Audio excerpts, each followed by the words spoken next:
नमस्कार, ISBM TV news में आपका स्वागत है। मैं राहुल आपके साथ आज एक ऐसे मुद्दे पर हम चर्चा करने जा रहे हैं जिसने देश में नहीं बल्कि पूरी दुनिया में झकझोर करके रख दिया है और ये सोचने पर मजबूर कर दिया है कि हमारे समाज में क्या हो रहा है। ये जो भी घटना हुई है उसको लेकर के कानून में बदलाव होना चाहिए या कानून ही गलत था। आज इस मुद्दे पर बात करने के लिए हमारे साथ हमारे पैनल में कुछ मेहमान आए जिनकी जानकारी मैं आपको दे देता हूँ। सबसे पहले मैं आपका परिचय कराना चाहूँगा डॉक्टर स्मिता मिश्रा जी, जो कि डायरेक्टर हैं IP फाउंडेशन की। इसके साथ में हमारे साथ में हैं विंध्यवासिनी शीशानंद जी, जो कि पूर्व प्रदेश अध्यक्ष हैं PMJKY, और हमारे साथ में हैं मिस नेहा वर्मा जी, जो सोशल एक्टिविस्ट हैं, और इसके साथ में हमारे साथ डॉक्टर अशोक कुमार पांडे जी हैं, जो कि retired chief medical officer Ram Manohar Lohia Farrukhabad से। तो आइए चलते हैं इस मुद्दे पर बात करने के लिए हमारे साथ हमारे जो मेहमान हैं जिनका परिचय है विंध्यवासिनी शीशानंद जी, जो कि पूर्व प्रदेश अध्यक्ष PMJKY और वर्तमान में राष्ट्रीय महामंत्री नव युवक दल से। सर, सबसे पहले आपके साथ हम शुरुआत करते हैं। जैसे आजकल आपने सुना होगा मीडिया में जो अतुल सुभाष के बारे में आपने सुना होगा, पढ़ा होगा इनके बारे में। आपके हिसाब से सर अतुल सुभाष की मौत की वजह क्या हो सकती है? क्या उनको ऐसा परेशान किया गया या उनकी ऐसी मानसिकता हो सकती है कि एक इंसान इतना बड़ा कदम उठाने के लिए मजबूर हो जाए? आपका इस पर क्या विचार है? देखिए, ये जो घटना हुई है ये यूथ के लिए तो एक सबक जारी रहा है, लेकिन अगर बात की जाए इस समाज की तो ये बहुत ही दुखद है और बहुत ही शर्मनाक है। और शर्मनाक इस तरह से मैं बोल रहा हूँ कि आप इस बात को एक उजागर हुई तो आप उतनी चर्चा कर रहे हैं। काफी ऐसी संख्या है जो इस तरह के परेशानियों से जूझ रहे हैं, परेशान हैं, लेकिन सरकार का कोई ध्यान नहीं है। और ध्यान नहीं है उसका भी कारण है क्योंकि हमारे समाज का एक अलग ही निर्माण होता चला आया। अब वो जो निर्माण हुआ उस निर्माण के आधार पे उस जमाने की बात दूसरी थी, आज का जमाना दूसरा है। सशक्तिकरण के नाम पे इतना सशक्तिकरण हो गया कि उसका दुरुपयोग होना तो स्वाभाविक है, और जो ये स्वाभाविक है उसकी घटनाएं आप देखी और आने वाले टाइम में और बड़ी घटनाएं देखी। उसने इस शब्द को, अगर आप सीरियस लें, उसने इस शब्द को बार बार दोहराया कि हमें ATM कार्ड बना दिया गया। तो ATM कार्ड बना दिया गया तो आप खुद सोचिए कि समाज हमारा किधर जा रहा है।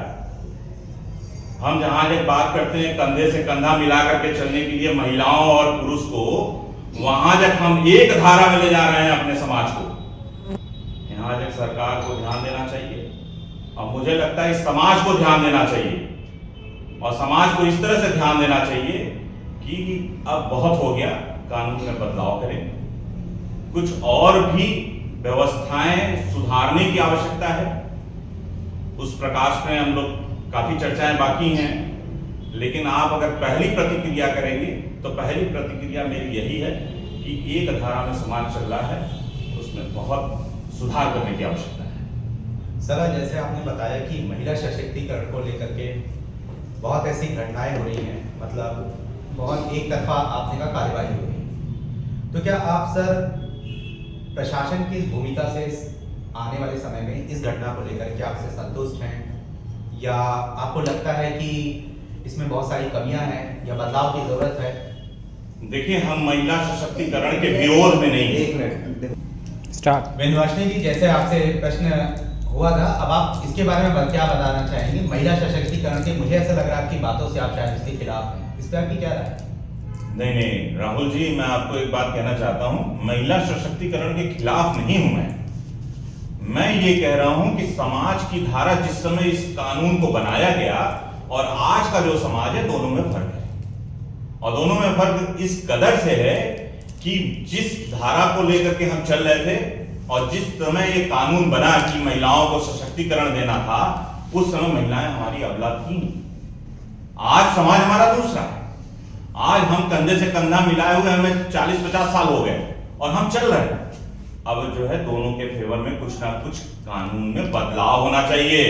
ये मेरा सवाल है और इस बात पे मैं आपको और पूरे समाज को इस धारा में केंद्रित करना चाहता हूं। और ये जो केंद्रीकरण है, इससे समाज का आगे का 50-100 साल निर्मित होगा। इस पे ध्यान दीजिए। हमारे साथ डॉक्टर स्मिता मिश्रा जी हैं, जो कि डायरेक्टर हैं आईपी फाउंडेशन की। हम उनकी भी राय अवश्य लेंगे कि वो क्या सोचती है इस घटना के बारे में। मैम, जानना चाहेंगे अतुल श्रीवास्तव की मौत का मुख्य कारण आपके हिसाब से क्या हो सकता है? राहुल जी, ये जो चर्चा है बहुत ही गर्म है और चारों तरफ हर कोई इसी पे चर्चा कर रहा है। लेकिन ऐसा नहीं है कि ये इस तरीके की घटना आज हुई। आपने कभी पेंडुलम देखा है? जब वो पेंडुलम एक तरफ जाता है और जितनी दूर एक तरफ जाता है जब उसे छोड़ा जाए तो वो दूसरी तरफ भी उतनी ही तेजी से वहीं तक जाता है। और ये पेंडुलम जो एक तरफ गया था, ये अब वापस दूसरी दिशा में पहुंचा है। पहले इसी प्रकार से महिलाओं के साथ अत्याचार होते रहे। दहेज के लिए उनको मारा पीटा गया, उनसे पैसे की उगाही की गई और लड़कियों को मार दिया जाता था, छोड़ दिया जाता था। ये सारी जितनी भी घटनाएं आज पुरुषों के साथ हो रही हैं, इसी तरीके की घटनाएं होती थी। लड़कियों की शादी होती थी, उनसे उनके माता पिता से दहेज मांगा जाता था, लड़कियों के उनके घर वापस छोड़ दिया जाता था और बहुत बार बच्चों को उनके दादी बाबा रख लेते थे, जो कि लड़की को कभी देखने नहीं देते थे। तो अब वाइस वर्सा हो गया। यही सारी घटनाएं, इसे रिएक्शन भी कह सकते हैं और ये भी है कि ये अतिवाद हो गया। इन सारी चीजों के लिए जो कानून बनाए गए, वो थोड़े दिन तो लोगों को उससे सपोर्ट मिला, लेकिन अब धीरे धीरे उन जो कानून थे उनको लोगों ने अस्त्र बना लिया अपनी पैसे की उगाई। और उस वक्त में जो माताएं थी, जिस वक्त दहेज दिए जाते थे, उनके संग उत्पीड़न होता था, अब वो माँ बन गई हैं जिनकी बेटियां बड़ी हुई हैं। उन्होंने अपनी बेटियों को अपने जीवन के वो बहुत सारी घटनाएं बताती रहीं, वो माओ के उत्पीड़न को सुनती रहीं। उन माताओं के भी दिमाग में रिवेंज भरा हुआ है। शायद ये उसकी एक साइकोलॉजी भी हो सकती है। तो हमें लगता है कि अब परिवर्तन हर जगह बहुत आवश्यक है और इस समय ये जो पुराने नियम बने थे, जो दहेज उत्पीड़न से लड़कियों की सुरक्षा के लिए, उन पे कुछ ना कुछ सुधार होना चाहिए। इमीडिएट जो एकदम से लड़की ने कहा और उस पर बिना किसी प्रमाण के अरेस्ट हो जाती है, फैमिली पूरी हो जाती है। जो फैमिली मेंबर वो साथ में नहीं भी रहते, उन्हें भी अरेस्ट कर लेते हैं। तो इस तरीके से अतिवाद का निर्णय ठीक नहीं है। इसमें कहीं कुछ चेक बैलेंस होने चाहिए कि अगर लड़की लड़के के साथ रह रही है, वहाँ कोई प्रॉब्लम है तो उसे भी समझना चाहिए। जब हर क्राइम के साक्ष्य की आवश्यकता होती है तो इसमें भी कहीं ना कोई साक्ष्य प्रमाण, कोई कुछ तो आधार होना चाहिए। ये अभी बिल्कुल निराधार है कि लड़कियां जो कह देती हैं उस पर पूरा हो जाता है और इतना सामाजिक रूप से लड़के, उनका मनोबल टूट जाता है, उनके परिवार परेशान हो जाते हैं, जिसको देख के लड़के। और ये एक घटना नहीं है। इस समय अगर आप निकलें, आपने खुद भी देखा होगा, इस घटना के बाद दिल्ली में बहुत सारे लोग सड़कों पे आ गए, वो अपनी समस्या कहने लगे कि मेरे साथ ऐसा हुआ है, मेरे साथ ऐसा हुआ है। यहाँ बैठे हुए हमारी अपनी कम से कम 5-7 फ्रेंड्स ऐसी हैं जिनके घर में भी ऐसी घटना हुई है। एक के बच्चे ने सुसाइड कर लिया, एक का बच्चा शादी के बाद अकेला रह रहा है, उसकी बहू बेटी की छोड़ के चली गई। तो इस तरीके की बहुत सारी घटनाएं रोज हो रही हैं, लेकिन इन पे कोई बात इसलिए नहीं होती क्योंकि इस पे कोई आवाज नहीं उठाता। हाँ, अतुल ने इतना बड़ा एक कदम उठाया कि उसने एक इतना बड़ा वीडियो जारी किया जिसमें उसने एक बात को कहा, एक बात को लिखा। ये बात तो दर्शाता है कि वो विवेकशील बच्चा था, बुद्धिमान।